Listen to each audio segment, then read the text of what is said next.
Pausing life. Do you feel like pressing the pause button on life? Just for a little while, to get the breath of fresh air. Do you feel like an ant in an ant colony, scurrying around, meeting deadline after deadline? When does it end? Why has life become so busy? Growing up used to be so much fun. There was time for playing outside with friends, enjoying the sunlight, watching TV, and so much more. Is it just a faint memory now? Or do you even know what this feels like? Deadline? What does it mean? Looking at the bigger picture, even life has a deadline. The only thing is we don't know when it will come. Makes things a little bit complicated, doesn't it? Would knowing this make a difference, though, to the way we show up? Would your life at the end have the meaning you wanted it to have? Would your legacy be fulfilled? Would all those breaths you took, every second of every hour, of every minute, of every day have been worth it? What meaning do you attach to life? And are you living it? Are you happy? Are you still searching for happiness? William Arthur Ward says happiness is an inside job. What does he mean by this? Ever wondered? How do we generate happiness from within? It's hard at the beginning, but becomes simpler as we practice it more often. If everything starts from a thought, then maybe that's the best place to start, with our thoughts. See how you feel when you have disempowering thoughts. For example, my life is a mess. I don't know where I'm going. What happens when you think these thoughts? Now think, I have the power to turn things around. I am worthy of this life journey. Now how does that make you feel? We can't control what other people do. We can only control how we choose it to affect us. And this is where our power is. We can also control how we wish to respond to life situations and circumstances.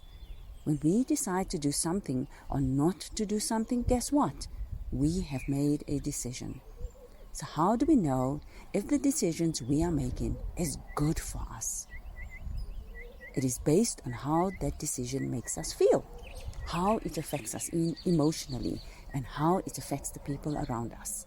We all have our value system, our belief system, our rule system. We all have our own life baggage, and with that comes the emotions. We all walk through life differently, and if we understand that we are all here to try and live life as best we can, even with the distractions, we will realize it doesn't matter where we were born or which family we belong to. We are all alive.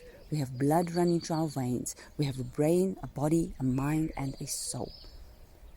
But things does get interesting, and we see the inexplicable results on the news of the destruction and devastation of life around us. And this is all man-made. We can't change people, but what we can do is change ourselves. We can be the change we want to see. And don't lose hope that you feel like you are the only one, because imagine in the street you live in, there might be 5% of your neighbors who have a similar thought. And imagine in your community that there might be another 5% of people having a similar thought. And if we collectively start changing the way we show up, imagine the change and the frequency of life. How do we want to go down in history?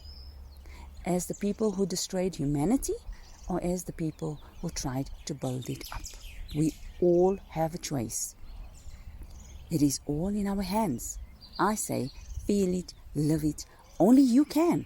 What decision are you going to make? What decisions are you going to take? Wishing you a wonderful day full of creativity and great realizations. This is from Danira Singh, a transformational life coach. Find me on WhatsApp at handle thinking.that.transforms, or find me at quantumthinking.co.za. And let's see how we can not pause life for you, but bring in what you are looking for. Bye-bye for now.